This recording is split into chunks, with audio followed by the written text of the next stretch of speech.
Bersama saya Safrina Sution di CNN Business Indonesia, Editor Siu. Saya masih bersama dengan rekan saya Mas Iqbal dan juga Kang Hendra ngomongin UMP gitu ya. Nah, formula UMP mungkin pemirsa CNN Business Indonesia ini banyak yang belum awam mengenai formula UMP gitu ya. Tapi saya juga kurang hafal. Tapi setiap tahun itu ada biasanya ya formula-formula penetapan yang ada, dan itu berdasarkan inflasi setiap tahunnya juga kan ya, juga pertumbuhan ekonomi dan juga inflasi. Nah, tapi menurut Anda gitu ya, apakah sebenarnya masih relevan dengan kondisi ekonomi dan usaha saat ini formula penetapan UMP yang ada? Kang Hendra dulu. Ya, jadi kalau kita bicara formula UMP itu memang hampir 10 tahun ini kan banyak berubah. Kita ingat waktu dulu ada PP 78 ya. Oh iya. Membagi rumus antara inflasi ditambah ekonomi dibagi dua kalau nggak salah. Itu memang kalau dari sisi pengusaha itu memberikan kepastian. Artinya angka-angka itu menjadi rumus yang baku dan sehingga pengusaha itu bisa kasih proyeksi berapa tahun ke depan. Cuma kan buruh itu tidak suka dengan itu, makanya mereka menolak. Akhirnya muncullah PP baru, PP kalau PP 36 dengan rumusnya ada tambah-tambahin dengan apa koefisien indeks tertentu. Indeks tertentu atau ada kontribusi pekerja terhadap ekonomi segala macam yang memang agak jelimet lah itu. Betul. Lalu ditolak lagi, muncul lagi PP kalau saya PP 51 ya, itu pun juga akhirnya dibatalkan sama MK kan. Nah, sekarang yang PP inilah yang ditunggu-tunggu sebenarnya. Nah, memang kalau terkait dengan dunia usaha, memang diperlukan memang PP yang memang memberikan kepastian, terukur lah setiap tahun tuh berapa yang spending yang harus mereka keluarkan untuk upah gitu. Nah, masalahnya si buruh ini memang punya kepentingan juga kalau seandainya kalau dengan rumus yang terlalu baku dan karena kondisi ekonomi di setiap daerah juga beda-beda, itu juga yang mereka khawatirkan sesuai dengan kondisi ekonomi di setiap daerah gitu. Nah, kita tahu kan sekarang ini kan UMP itu kan berbasis daerah, nggak seperti di negara Malaysia seperti tetangga kita kan, seperti Malaysia kan nasional kan. Nah, kalau kita tuh per daerah dan memang harusnya memang juga mencerminkan kondisi daerah masing-masing sih. Iya, kondisi daerah masing-masing itu penting banget ya.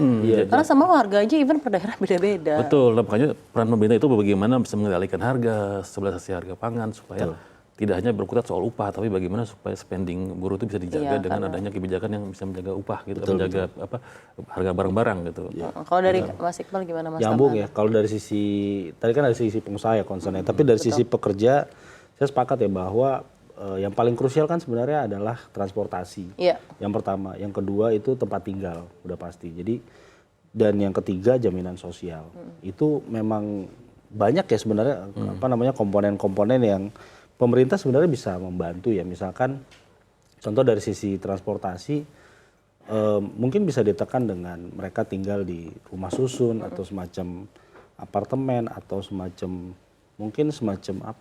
tempat penginapan gitu ya, tapi ada shuttle bus misalkan. Jadi dari situ kan mereka bisa menghemat banyak ya dari sisi pengeluaran mereka gitu untuk transportasi sekaligus ke tempat tinggal gitu. Sebenarnya konsep-konsep saya rasa di beberapa kawasan industri, mungkin kalau kita cek udah ada yang seperti itu, tapi kan nggak banyak ya.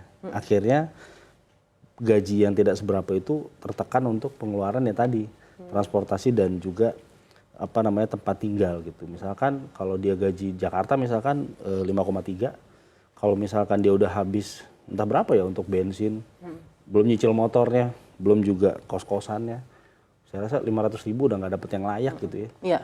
Jadi belum untuk bayar utang dan lain-lain, jadi nggak akan pernah cukup menurut saya. Jadi intervensi pemerintah itu penting di situ. Iya. Jadi itu bukan one size fits all solution ya dengan ada penerapan UMP. Justru ada turunan-turunan itu yang malah harus lebih diperhatikan mengenai expense masyarakat ya, yang membebani lah masyarakat. Betul. Tapi apa implikasi dari penerapan UMP yang tidak mawas? Maksudnya dalam hal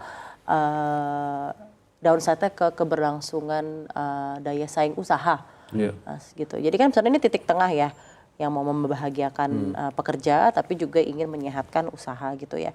Kalau misalnya UMP terlalu tinggi, implikasinya apa utamanya? Dan apakah ada studi case atau kasus yang bisa kita pelajari di regulasi-regulasi sebelumnya yang sudah diterapkan mengenai UMP yang ada? Ya, dalam konteks dunia usaha terutama yang padat karya ya, UMP itu sangat signifikan karena mereka sangat mengandalkan jumlah pekerja. Jadi ketika ada kenaikan UMP sekecil pun itu akan berdampak signifikan bagi bisnis mereka. Contoh yang paling nyata ketika misalnya di sektor tekstil dan garment itu ketika ada kenaikan UMP di Jawa Barat begitu tinggi, maka mereka langsung berpindah pabrik ke lokasi UMP yang lebih rendah di Jawa Tengah maupun Jawa Timur. Nah, implikasinya lah akhirnya terjadi pengangguran baru di provinsi yang ditinggalkan, ya kan? Walaupun di provinsi yang baru itu ada nama-nama pekerja, itu salah satu yang dampaknya. yang berikutnya adalah bagaimana sebenarnya UMP ini tidak hanya lihat sebagai upah aja. Saya pikir tadi kata Iqbal tadi supaya ada juga peran pemerintah dari sisi fiskal untuk bisa menekan spending dari buruh itu. Misalnya PTKP bisa dinaikin dari yang 54 juta mungkin jadi sekitar 70 juta kan. Iya. Banyak orang-orang yang akhirnya yang bisa Bebas kurang pajak. lah bebas pajak. Jadi pendapatan dia tidak dipotong pajak gitu lah. Saya pikir itu juga bisa mempengaruhi juga untuk tidak hanya bergantung dengan UMP gitu sih. Saya pikir. Tapi tadi nyambung ya. Saya ingat cerita teman saya juga. Dia pernah kerja di perusahaan tekstil dan ya dari Pulau Gadung pabriknya pindah ke Wonogiri di Jawa Tengah. Memang upahnya itu separuh gitu. Jadi satu orang Jakarta dapat 2 di Wonogiri dan karyawannya tuh sekitar 2.000 ya.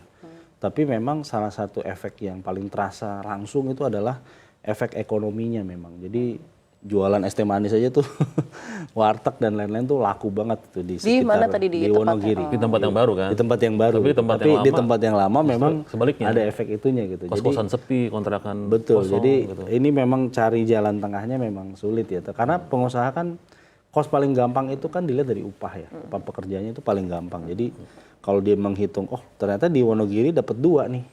Mendingan apalagi dengan karyawan 2.000 gitu ya. Untuk perusahaan tekstil ya wajar sih dia.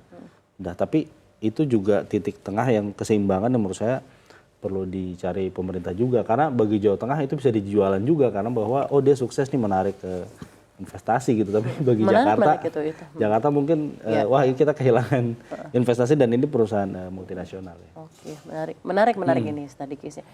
Dari Said Iqbal itu dia menuntutnya berapa ya?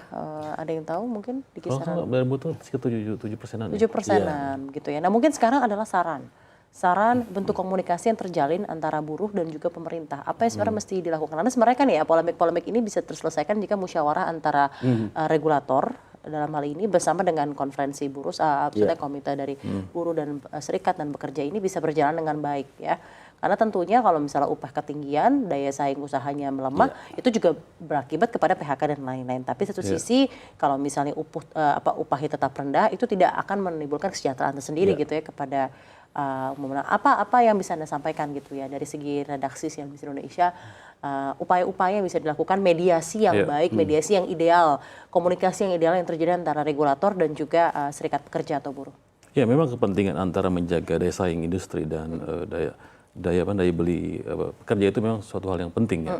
Dua-duanya penting bahkan. Makanya perlu ada titik keseimbangan nih. Caranya ya memang ada kita namanya ada dewan pengupahan, ada tripartit segala macam. Memang selama ini tidak jalan. Nah, saya pikir inilah yang perlu diperbaiki. Kenapa tidak jalan gitu? Misalnya dulu kan waktu zaman dulu sebelum Formula baru selalu ribut soal KLH setiap kebutuhan hidup KHL ya kan. Setiap tahun ribut terus soal KHL ditambahin berapa. Ada voucher ya, voucher handphone. Segala macam. Nah itu yang saya pikir perlu yang benar-benar kesepakatan bersama jangan sampai merugikan semua gitu. Karena saya pikir sama dua pihak itu saling membutuhkan lah antara pekerja dan industri. Kalau seandainya saling yang menguntungkan yang lain tidak ya justru akan kolaps yang satunya gitu sih. Oke baik, ya, dari Mas Iqbal kalau dari Serikat Buruh kan sebenarnya juga ada beberapa organisasi ya. Kalau kita lihat sebenarnya dari pihak Pak Andi Gani setahu saya lebih mencari jalan tengah ya. Bagaimana agar perusahaan dan pekerja juga sama-sama untung gitu. Tapi memang kalau dari Pak Said Iqbal menurut rencana tadi di pemberitaan temannya tim Pak Swendra juga ada rencana untuk aksi lagi ya di hari Jumat besok gitu kalau memang keputusan yang ditetapkan Presiden itu merugikan mereka lah dalam tanda kutip gitu ya. Cuman memang dialog itu penting dan saya berharap sih sebenarnya tidak perlu lagi lah ada demo-demo maksudnya dalam konteks ini ya dalam konteks upah ya. Harapannya memang keputusannya nanti bisa diterima oleh semua gitu karena kita juga tahu bahwa kita masih ada masalah besar ya dari sisi bencana kemudian juga penanganan pasca bencana gitu ya. Energi pemerintah kan juga sedang ke sana ya. Jadi saya berharap kalaupun formulanya diumumkan itu bisa diterima oleh semuanya terutama dari kelompok Pak Said Iqbal sih. Saya rasa sih beliau pasti akan menerima ya kalau memang dikomunikasikan dengan baik. Gitu. Ya, harapannya pengumuman hari ini juga bisa terjadi titik tengah ya. Iya, iya. Dan juga seperti yang tadi disampaikan sebenarnya suatu output yang bisa kita ambil dari diskusi ini adalah UMP itu bukan satu-satunya solusi, tapi secara struktural itulah yang bisa menjadi solusi dari pengangkatan kesejahteraan masyarakat dan juga peningkatan daya saing Sama usaha. satu lagi saya mau pesan Silakan. bahwa UMP itu tidak dilihat sebagai komunitas politik. Kadang para Pemda ini kan naikkan UMP dulu kan kita ingat seenaknya aja tanpa hitungan rasional gitu kan. Saya pikir ini yang harus sudah ditiadakan lagi. Dan itu hanya bisa dilakukan kalau secara struktural semuanya bersih, semuanya adil ya, betul ya, dan inklusif. Baik, terima kasih banyak.